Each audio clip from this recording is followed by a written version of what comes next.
say this country so there's so much as in law farm work. So every year they put one kind of bonus. So if you allow you bring people, even people them, bring somebody from another country come this town. So now they tell me that say when they do farm work and they get many things when they do. Exactly.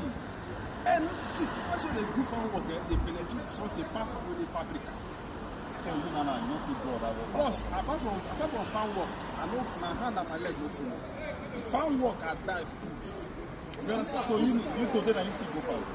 Still now. Flip the shoe. So you are the cover for this time. Plus, see, as we talk finish now, they go back and go do extra 4 hours before they go out. Again. I break it in. I break a day. I just come as I drink water and they go back. Be sharp. Let me see. You know that inside farm you don't take it. Plus, anything we know where we say we no concern farm work or people know they laugh at you. See, if you the reason what people will talk for this life, you are bound to die poor. If you the reason what people will talk, so make you not listen to people they talk. Value listening to what people say yes that they mock you and say they do farm work. I beg, laugh, call me idiot, give me money. Call me idiot, give me money. So those your brothers now, they still do farm work or they don't do other work? My brother, all those ones, I believe say no, they still do farm work.